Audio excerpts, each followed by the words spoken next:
What's going on, Washington Commanders Nation? It's your boy Rio Robinson, back with the latest and greatest from the Rambling with Rio YouTube channel, where we ramble about the Washington Commanders. It is now 11:50 p.m.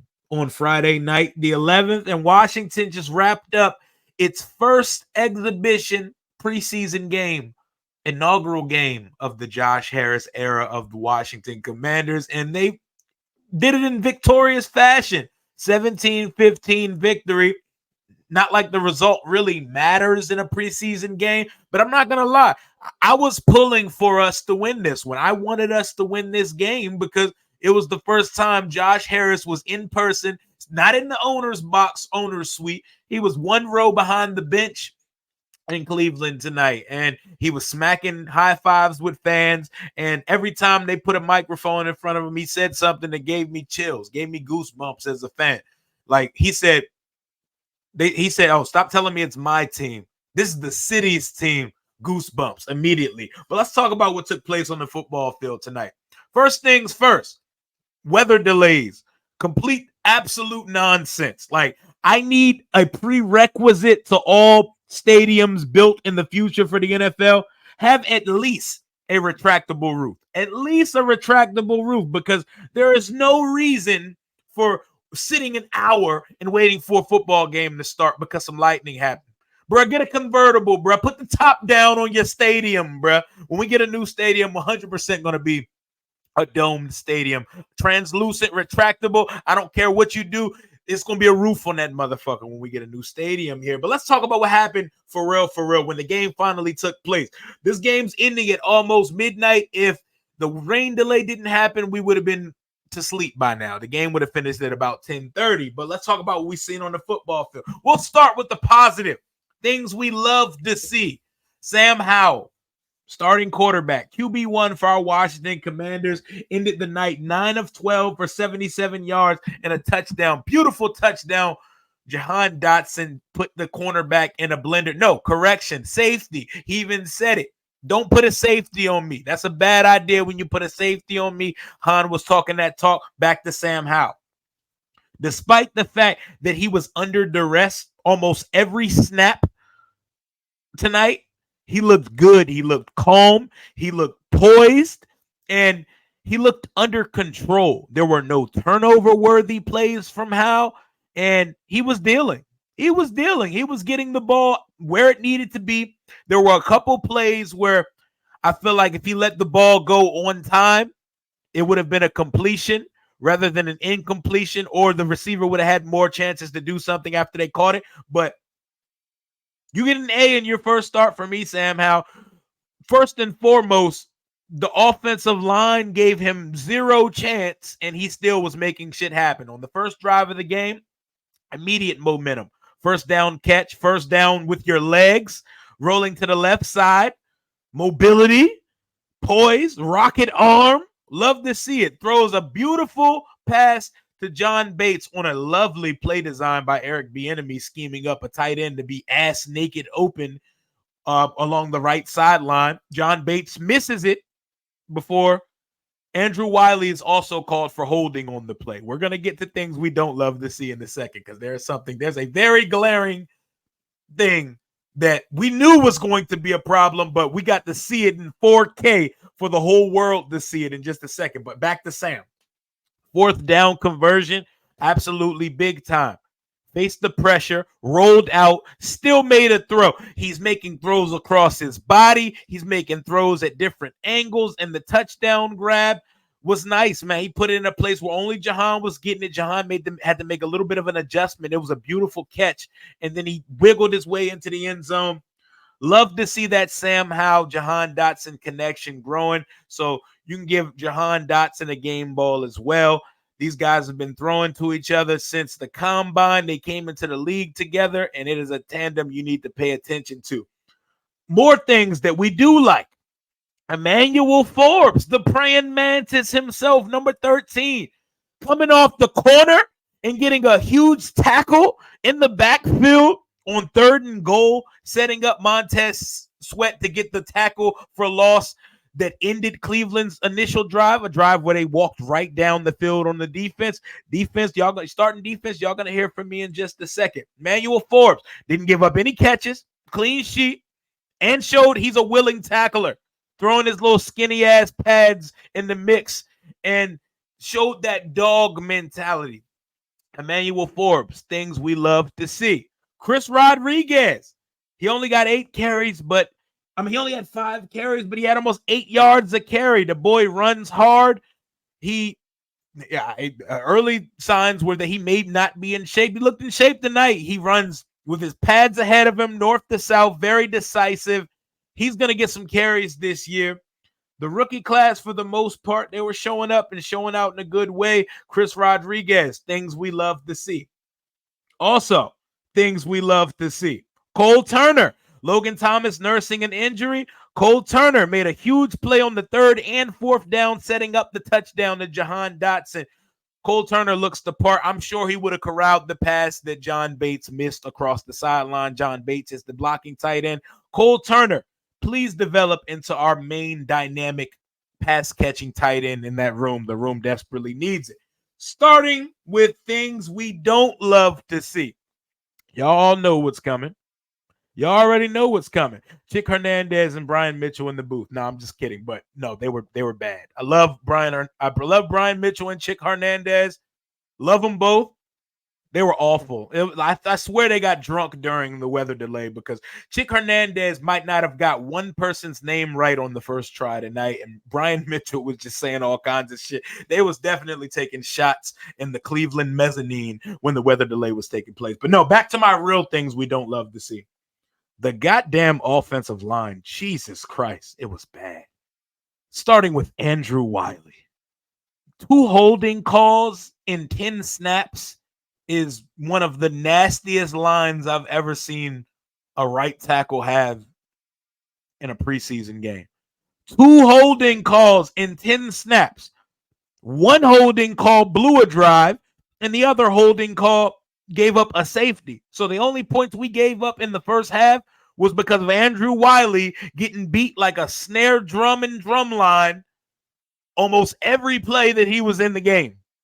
Offensive line, you get a resounding F for your exhibition game debut. It's not looking too sharp on that side. Dudes was getting beat all across the line. There was pressure coming from the interior and exterior of the defensive line of the Browns, which we know is good. It's a really good unit, but god damn, like it looked as bad as advertised. Everything you've heard from camp. I remember I was saying, I won't believe it until I see it in a game setting. A game situation, a game scenario where we all got to see it in 2160p resolution tonight. The offensive line is a problem.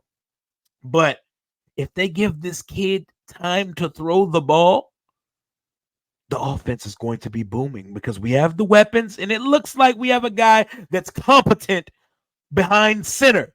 Now, the guys in front of the quarterback need to do their job because it looks real meh.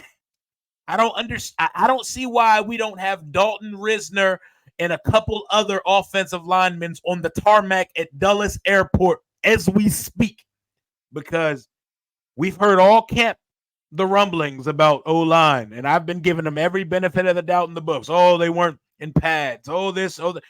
It looked as bad as advertised today, and it looked like an F grade from our starting offensive line. And shit, the backups didn't look too much better than them, but it doesn't get worse than how the starting offensive line looked. But the final drive going into the second quarter that the starters played, they sharpened up a little bit. They opened up some holes for Brian Robinson to move the chains. We picked up a couple first downs on the ground. Sam Howell kept things moving with his arm activity and mobility to escape and maneuver the pocket and make things happen. O-line, get it together, man. Get it together, because it's going to be a long season if they don't. And next thing we don't love to see, something that ties and intertwines perfectly with the conversation of offensive linemen. Second round pick Quan Martin. Jartavis, he looked real bad tonight. He did not look good at all. No, we're not indicting him and calling him a draft bust or anything like that. But how this directly intertwines with the offensive line grade for tonight is that we decided to go DB. The stronger unit of this team is the defense. We decided to go defense in the first and second round. So instead of doing what Mayhew said he wanted to do, trading up for guard Steve Avila or drafting Osiris Torrance, Cody Mock, instead of picking a big, nasty offensive lineman in the second round, we chose another defensive back. A strength of the team, we tried to make a strength stronger instead of adding to one of the weaker units, and we waited till the third round to go with Ricky Stromberg, whose name I virtually did not hear tonight. I'll have to look at the game again to tell you if he did make an impact tonight. But back to Quan Martin, Jartavis. Let me stay on topic. He looked bad. That boy was getting beat by third stringers in the fourth quarter of his first preseason game, and this is a guy that we expect to be running with the ones a lot during the season. He was getting whipped. His run fits weren't great on the edge, and he was getting a little shake and bake put on him on the outside with some backups. And not a great introduction, but I'm sure he's going to get better. Learning to be a slot corner in the league is not something that's easy, but for him to be worth not picking a lineman in the second round, he needs to be lights out. He needs to be the antithesis of what we've had in the second round during the last 10 to 15 years, because that round of the draft, we never get it right. Something goes wrong with every single one of the picks. So for Quan Martin, he needs to be a home run hitter, because we passed on some promising ass offensive linemen on a group that clearly needs help to draft him. So things I did not love to see. Number 2, Quan Martin. Things I did not love to see. Number 3, Chase Young and Fedarian Mathis were banged up. Chase Young got a stinger. Stingers happen in football all the time. I really can't even tell you what the definition of a stinger is, but if you played football, if you know, you know. I had a couple of them back in the day. I swear I used to want a stinger just to sit out 2-a-days sometime back in high school back in the day. But back to Chase Young. Chase, Montez Sweat, sack the damn quarterback when you're in the backfield. Chase and Tez both had a shot at the massage menace, Deshaun Watson, tonight, but I guess he must have had a lot of massage oil running off his uniform because he managed to escape both of them. Corral, the quarterback. These two guys are first team, like almost sack. Like they get the most almost sacks I've ever seen. During the regular season, I expect those to be sacks, though. And I need to see our defense do a better job at containing quarterbacks with their legs, because, to be perfectly honest, their run game and Watson's legs escaping defenders is the only reason why they dog walked us on the first drive that the starting defense had versus their starting offense. Corral, the quarterback, dual threat quarterbacks being an issue, because we make Daniel Jones look like White Vic every time we play the New York Giants, and I don't want to see it. Let's corral the quarterback when we get to the backfield. Let's go back to things that I do love to see. Casimir Allen is your punt returner, Ron. Don't overthink it. Don't think too long about it. I seen more tonight from Casimir's a couple punt returns than I've seen in Dax Milne's entire existence as a punt returner. Dax Milne does the bare minimum. He is number one bare minimum boy. He catches a punt, and then the play stops. He catches it, though. He doesn't drop it. He doesn't fumble it. He catches it. Nothing happens after it. There's no wiggle. There's no return of it. There's no return factor at all. Casimir Allen has some wiggle to him. He got some shake and bake, and he needs to be primary return man. Put him back to return kicks. Put him back to return punts. He don't even need to come out on the offensive side. I don't need him to be a receiver, because we got a lot of cooks in the kitchen in the wide receiver room. But Casimir Allen is your punt returner. Things we love to see. Also ties into this conversation the wide receiver competition. There's a lot of good receivers in that room, and they all showed out. Marcus Kemp made a nice play. They ended up calling it back, but I still think it was a catch. Byron Pringle caught a bomb. He looked good. I believe he led the team in receiving tonight. I don't even need to talk about the starters. We already know Terry's him, Han is him, Curtis Samuel's him. De'Ami Brown made a beautiful catch on the sideline, toe tap, toe drag, swag along the sidelines when Jacoby Brissett got in. We're going to get to Jacoby in a second, by the way. He's going to get his flowers tonight as well. But Mitchell Tinsley made plays when he got on the field, despite the fact that he had to play with Jake from State Farm, who offers nothing at the quarterback position. Hold on to that as well, because we're also going to get to that. But the wide receiver competition for those 5, 6, and possibly 7 spots, it's going to be real interesting when it comes to cut down day. And I like the showing that position had in totality tonight. Things we don't love to see. We do not offer anything with a third quarterback. Like, third quarterback's not even something we're thinking about here, because Jake Fromm is a hot can of ass. He's trash. He offers nothing. He hasn't gotten any better since his time that he's been in the league, and he's no better than he was in college. We don't need to spend any more time in that. Jake Fromm is still ass. Jake from State Farm. Jacoby Brissett, things we love to see. A better quarterback room. We don't have to worry about our quarterbacks throwing the ball to the pearly gates or the ball staying in the air for an hour when these guys throw. Our backup quarterback is 6'4", 230, and plenty capable. He can move. He can scoot. Had a rushing touchdown. Threw some pretty bombs. He looks the part. He is a very good professional backup quarterback, and if worse comes to worse and something happens to our starting quarterback, knocks on wood, Jacoby Brissett will do fine as long as he's protected. That's the one caveat for any quarterback that plays for this team, if they're going to be protected. But Jacoby Brissett looked the part tonight. He looked like the backup extraordinaire I expected him to be when we gave him a contract paying him $8 million a year to be the backup quarterback here. But things we love to see. The defense is forcing turnovers. Turnover on downs. My boy Percy. Things we love to see. The Louisiana Raging Cajun, Percy Butler, building on a strong spring and summer. Gets him a pick and a beautiful return. Percy Butler. Is it going to be another Defoe year 2 leap? That safety room is looking nuts with Defoe Curl and Percy Butler. Things we love to see. Turnovers. My boy Ridgeway, this big ogre-looking bastard, got him a fumble recovery today.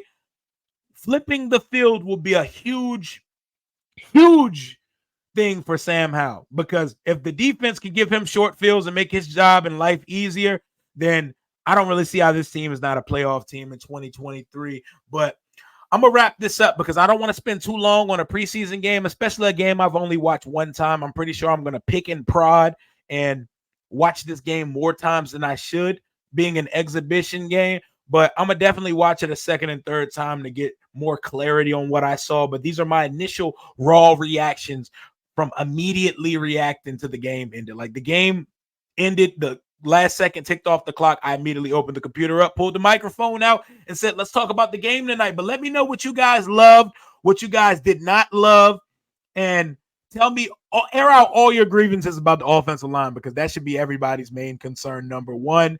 But glad Josh Harris got to witness a victory in his first preseason game as the owner of this team. Seeing him on the sideline just brings such good juju.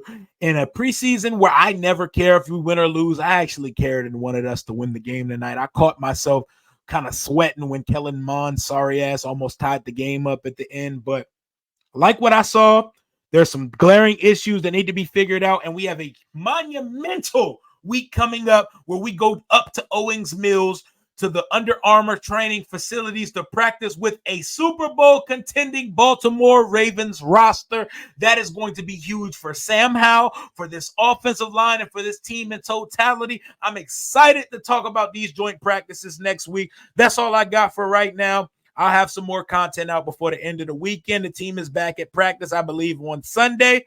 Let's get to it. And hail to the W. Hail to the Washington Commanders. Until next time, Commander Rio checking out for the night.